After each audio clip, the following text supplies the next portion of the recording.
rescue mission in Moloch's domain.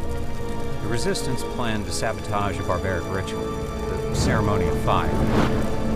Did you plan to stop this ritual from happening? Not exactly. A direct assault on Moloch would have been unwise at that time. We wanted to save the prisoners by stealth. What was the plan? Our part was to get inside the camp, undercover. Up close, we could scan the appearance of one of Moloch's generals and use a mimetic device to take on a holographic disguise. That way, we wouldn't get hassled by the goons. The job required someone with both technical know-how and a flair for the dramatic. Luckily, our team included such a man, Sam Watson, our technical officer, old buddy of mine. Once inside, we do the same impersonation routine with a mimetic device on the High Priestess, Severda. She was conducting the ritual. With Sam acting as her, we could stall the proceedings while the kids were taken to safety. All right, what better introduction than this, I guess? Well, indeed, it's designed to be an introduction, after all. It does introduce, obviously, what you have to do in the level with a stealth game. It's vitally important that people understand fundamentally what they have to do. So we have a number of cutscenes throughout the game, and we also have audio introductions. One of the things we touched on at Christmas was how our game, which is telling a new story within the Stargate universe, still has a number of touch points with the original TV series. And I think today is another good example of that. Your mission here today is to stop a ceremony of fire, which does get referenced in the episode Birthright in I think Series 8 of the TV series. Moloch, the Gwald system lord who controls this planet. We're on the planet Haktil here. Has decreed that all Jaffa girls should be burned alive because they are useless to him. Only men can fight, and thus the girls must be burned alive. It's therefore up to your Stargate team to stop this from happening. So this is basically you're scanning through the map to see what you have to do, and then going back to your starting point. Yes, they're big old maps, and you need to understand the challenges that lie ahead of you. One of the challenges we had when we were working out what we were going to show today was how we were going to cram a whole level into a mere 45 minutes, as there simply isn't time realistically to play through from start to finish. These are pretty big, yeah. So what are we seeing now? We are seeing the camp here. We're introducing two new characters today who are... we have Max, who is the sniper. Max Bolton is our sniper. He made a brief appearance at Christmas as one of the supporting characters. He has sort of typical sniper characteristics. He is very good at killing people from a long way away, which is vitally important for a sniper. Given that kind of role, he has very much the grizzled veteran about him and the sort of the hard-bitten cynicism you would expect. He's also hooking up with his buddy Sam Watson today, who they were in our lore. They were originally army buddies together. Sam is a much more cunning character. He uses a number of technological tricks to be able to achieve his mission objectives.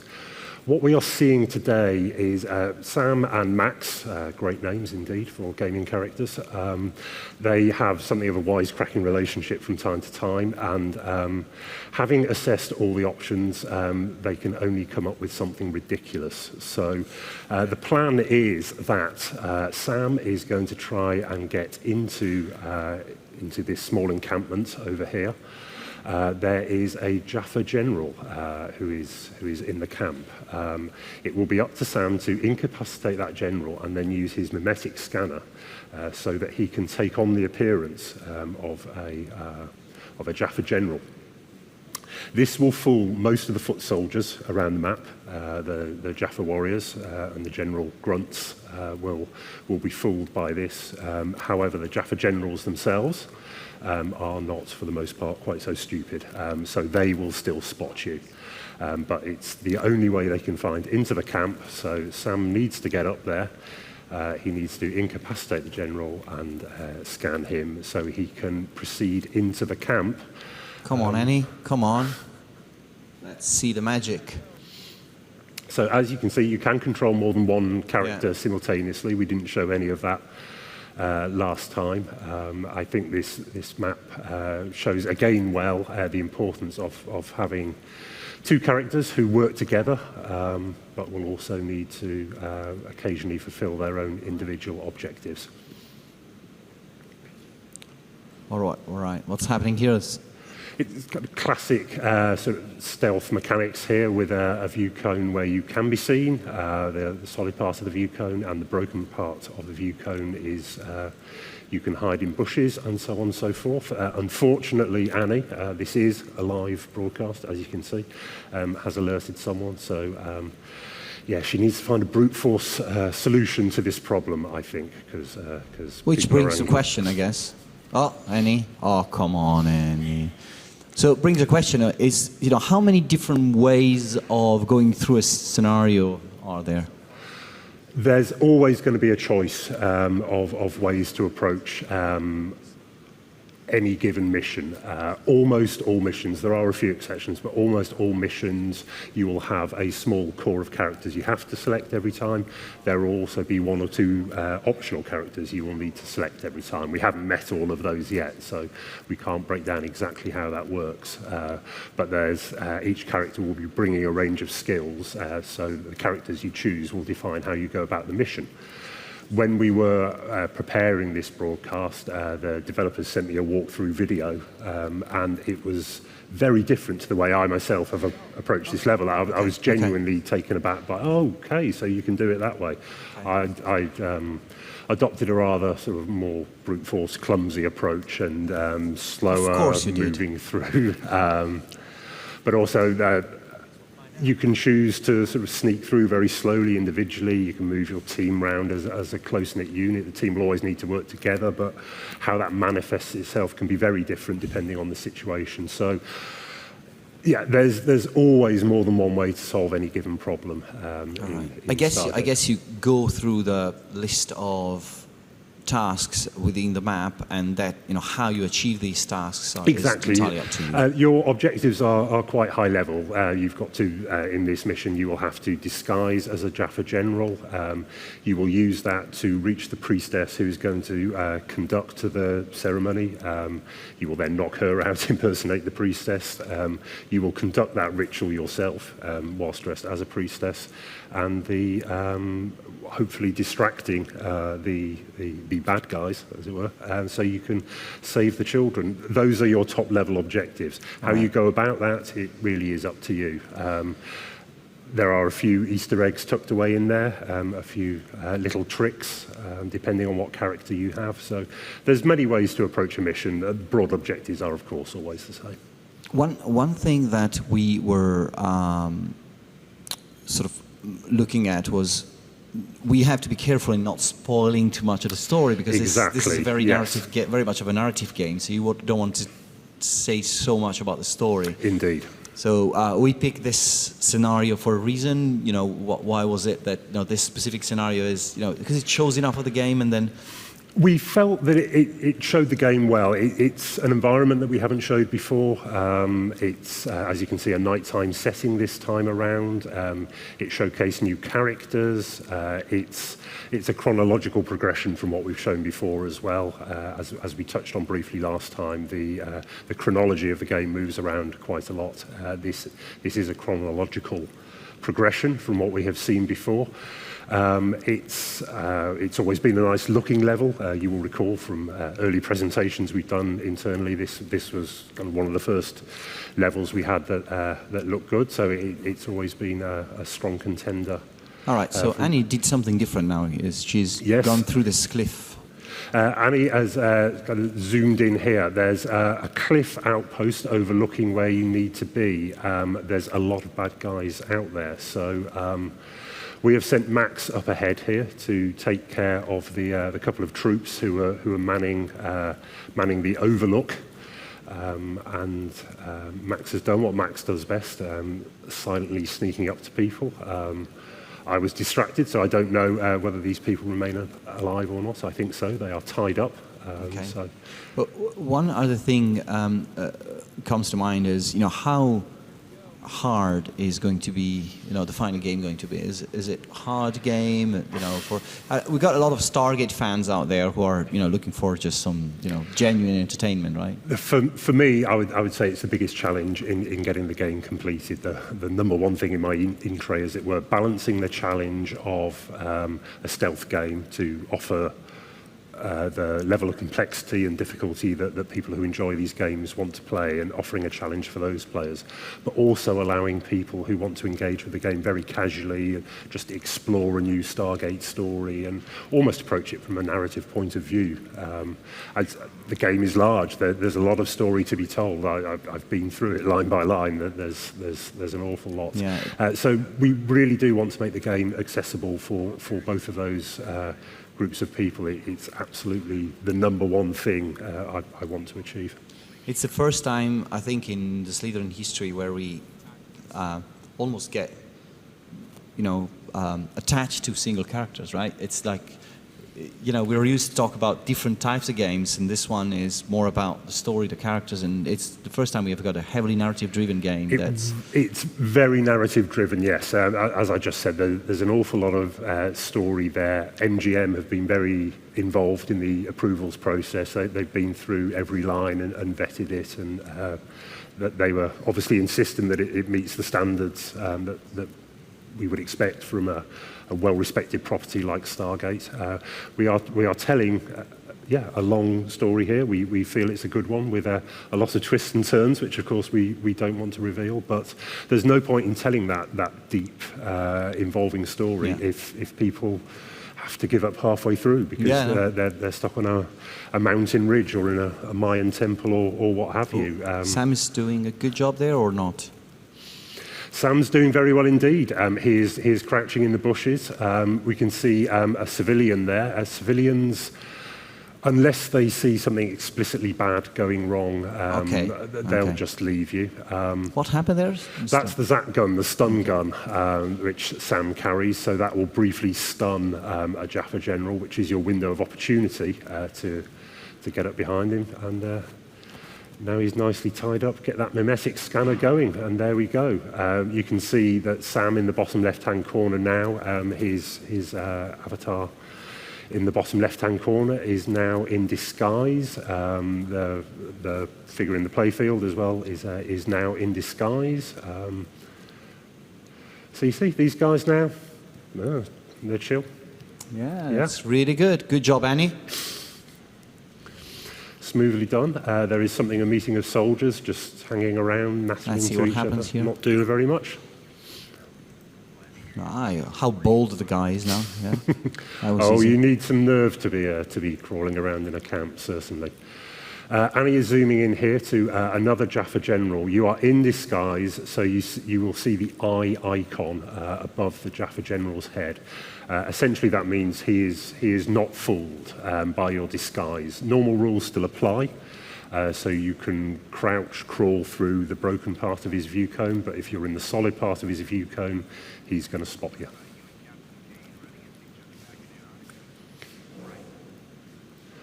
So there's an awful lot going on here, mainly civilians. You're in a civilian part of the world. I think something went wrong. I think Annie may be in trouble here. There's another guy up around the corner.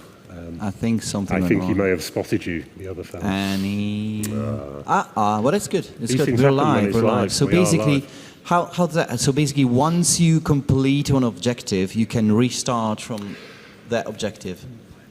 Well, you can save pretty much anywhere. It's a vitally important part of a game. So Annie like actually did this to show us how the save process works. When we were setting up earlier, I did say do make sure to fail a couple of times, so it all looks real. And you did very well on that. Kind of showcases what happens, and I think that is objective achieved. So this camp here, so the next objective is to go to Svidra's house? Svidra is the priestess. So you You already know that your next objective is to get through the gate that we saw in the top right-hand corner there. That's been explained in audio in the fly pass at the start, so that's part of your route onto the gate.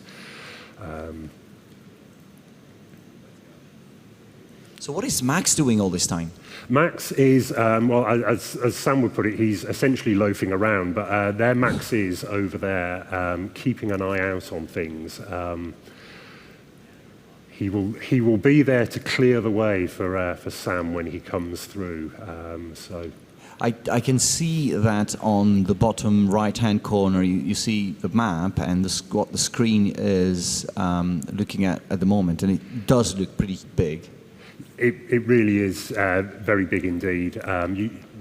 I think even trying to speed run this when you know exactly what you're doing, we wouldn't have been able to fit it all into this time slot. So we're expecting that each mission for an experienced player of games of this type, when coming to the game for the first time, it's probably going to take them at least an hour of challenge. So we've got a strong campaign, we feel, with a good amount of challenge in here.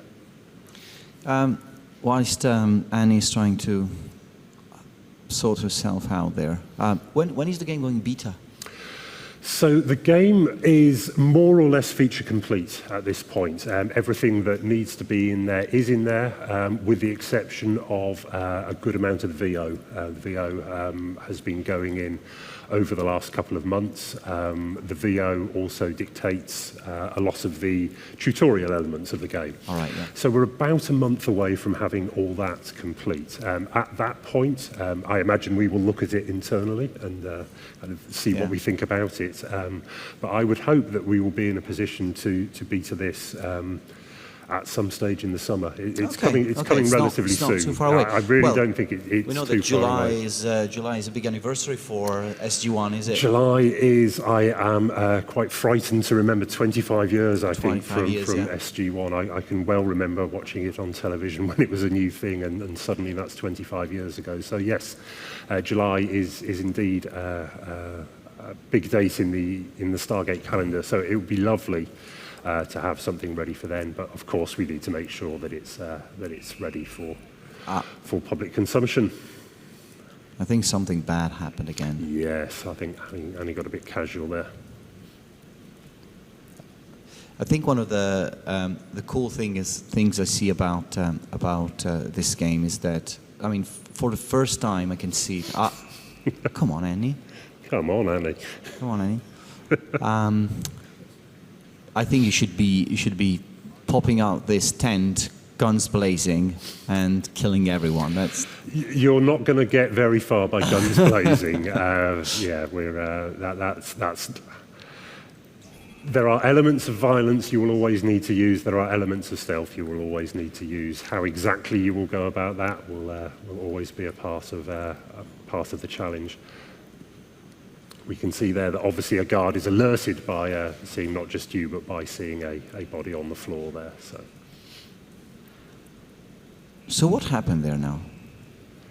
Well, as Annie was tying a character up, one of the guards spotted something untoward going along there. Right now she's managed to sneak off behind there whilst they were concerned about the body itself. And, now they've got no real idea where to go. They will continue to be irate for a while and come looking for her. However, Annie is going to trip the next cutscene as a sort of useful point to escape from that anger which she deliberately provoked there. There's been something of a failure of communication here, and the story takes a bit of a twist. So that's one of ours, right? I'm afraid so, yes. Aha. Yes, we were not expecting that. It turns out that there is a third agent in the mission who is Atar, a Jaffa girl whom we met, again, very briefly at the last Home of Wargamers as an assistant to Eva in Mission 2. As a Jafar, she is faster and stronger than the Tauri characters, the Earth characters. She is good at, she can pickpocket characters. She also has stun abilities. She's a very accomplished climber. She is good at luring people towards her, planting lures, and bringing characters towards her. So yes, she too has her range of abilities. Okay. What's your favorite character? My favourite character, I must admit that I like the grizzled cynicism of Max, the sniper. All right, For okay. some reason, I find that quite relatable. Oh, again. I mean, you've got lots of corpses around here. Well, it's a dirty business, unfortunately. Whilst you do have the option, Sam does have the option, whilst dressed as a general, to distract some of the foot soldiers with chit-chat. It's not generally an option in this game. Makes sense. You've got to dish out a fair bit of violence. This is a very busy mission. There's an awful lot of bad dudes to be taken care of. But this is a night mission. Does night and light of day and night does it influence how you play the game? It doesn't. Night doesn't particularly. No, the challenges still remain the same. It's not like you can creep around easily at night and just do what you want, and they have a field of vision only that far in front of them. That just doesn't really work from a gameplay perspective. So the night thing is more or less visual, really, just showcasing a difference. You will still be up against a very similar level of challenge. In this mission now we have 3 characters, and this is mission number. This is mission number 3. Right. Well, So yes. further into the game, how many characters will you be controlling at the same time? I think off the top of my head that there are never more than 3 to control at any one time. There might possibly be one of the later missions where you are controlling 4. They've probably got the developers going mad in the chat at me at the moment, but as I say, there might possibly be one with 4, but there's a lot to take care of. Any character is almost inherently a risk. A character is something that can be discovered, so trying to manage 4 of those can be something of a challenge. So 3 seems, from our testing so far, to be about the right Reasonable. balance. Yeah. It depends what comes up in beta, of course. Yeah, of course, yeah. So what's happening here now? So what's happening here is that Attar is sneaking around. We have, I was again distracted. I think somebody has been blinded, is that right? So our sniper has blinded somebody with a flashbang from over there. So they have a very narrow blue view cone. There we go, there's just an example. You can see, can you bring up the view cone for that character maybe, Annie, just to sort of illustrate?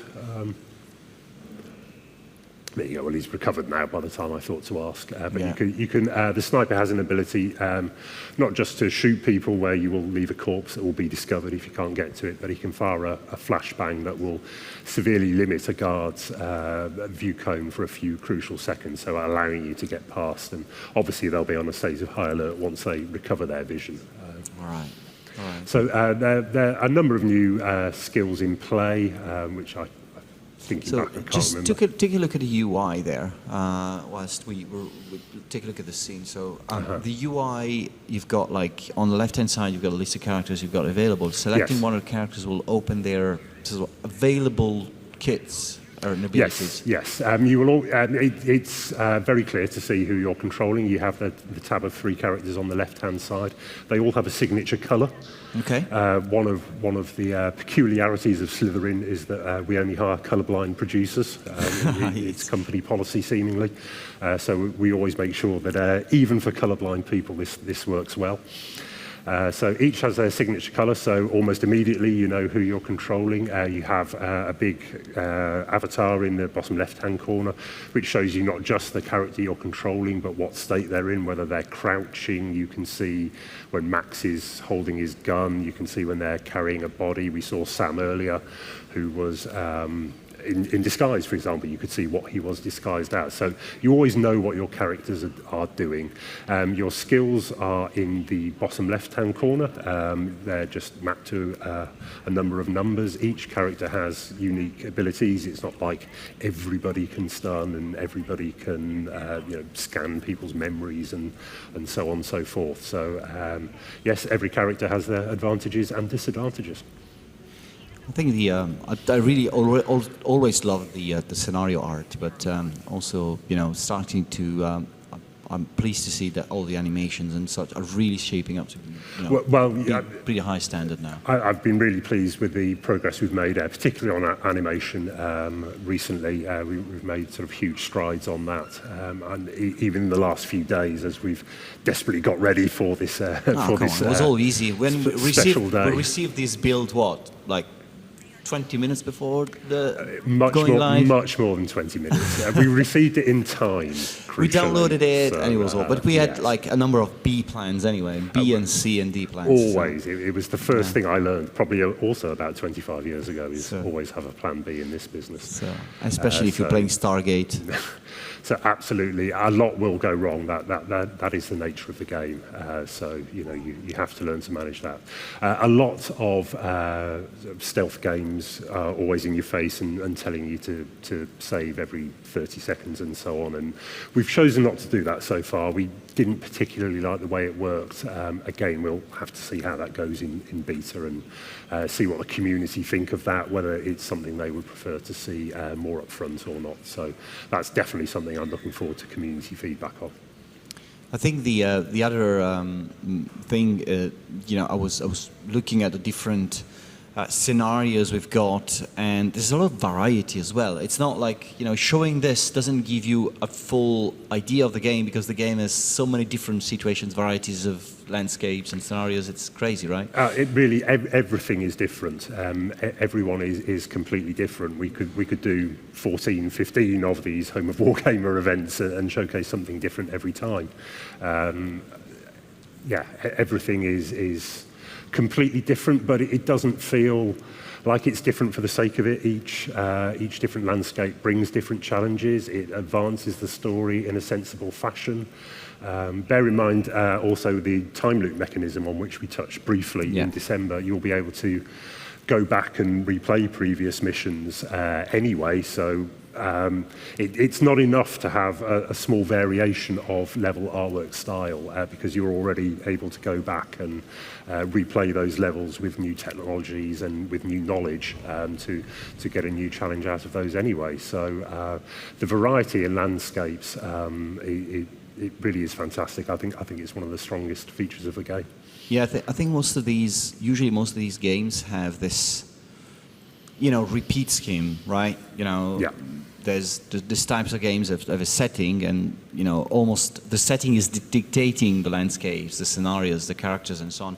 With Stargate, we have the luxury of exploring different planets and absolutely. And such, right? As you were talking then, I was thinking, well, our setting is the universe, but we've really seized that opportunity and really made the most of that, I think. So the next level looks very different to this, as does the one after, the one after. Everything is really very different, and there are some. I don't know whether we'll ever get to show them before the game is public. But I hope not. We're going to spoil all the story, and that's there are some very, very intelligent things they've done with the just the environmental design as well. So it's not like every level has cliffs, and cliffs are always important. There are some levels that work in very different fashions because of the environment, and I'm trying to think of a clever way to express that without revealing anything. But I have not been successful. No, I think you've been. I think you've been successful. I think the cool thing that we have to. I always take away from Stargate is that, well, I'm excited because it's the first narrative-driven game. It's the first time we publish a game with such a deep attachment to characters and the story and such.